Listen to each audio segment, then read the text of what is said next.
can almost feel the tick like clockwork, hearing all the voices in my head.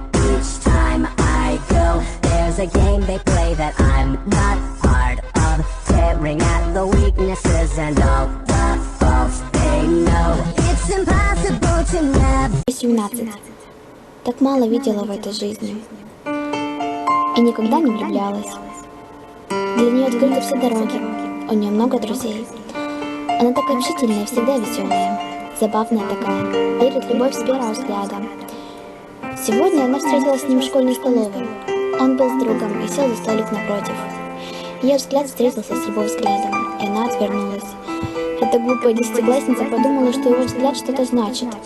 Вечером она зашла на страничку обладателя карих глаз. Они давно друг у друга в друзьях, правда никогда не общались.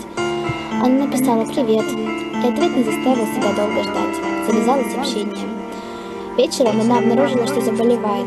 Поднялась температура, 2 недели больничного, 2 недели онлайн-общения. С утра до вечера она общалась с ним, не видя его. И вот пришла пора прийти с больничного в школу. Боже, как она стеснялась смотреть ему в глаза после такого общения в сети. Ведь в жизни они практически не общались. Интернет помог им узнать друг друга. Он обнял ее, и с этого момента они не расставались целый месяц. В школе с ним, из школы скорее домой, уроки и снова к нему. За это время они стали так близки, что знали друг о друга почти все. Она даже знала его расписание уроков, знала, во сколько начинаются и заканчиваются уроки параллельного класса. Прощалась с жизнью, общалась в сети. Но потом все чаще случалось так, что они перестали видеться в школе. Он избегал ее, не хотел ходить вместе в столовую. Потом гулять с ней меньше стал. У него уже есть друзья, они важны.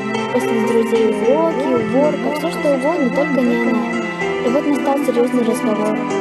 И закончился он быстро. В итоге было все ясно, что влюблена она не взаимно. Он просто играл ей и не думал, что все зайдет так далеко. Вот так оборвалась ниточка счастья, связывающая двух людей. И вот слезы, разочарование, разбитое сердце. Нет больше той позитивной девушки с открытым для всего мира сердцем. Сердце больше не верит в любовь. Теперь она думает, что все такие. Все будут ее обманывать, играть с ней. Таким образом, девочка стала старше. В мире стало меньше на одного открытого человека. Теперь ее душа закрыта. Она больше не хочет влюбляться. Она одна. И сколько еще сердец ранит эта игра в любовь? Парни, одумайтесь. Не играйте с девушкой, которая любит вас по-настоящему. Так вы можете убить в ней самое дорогое — веру.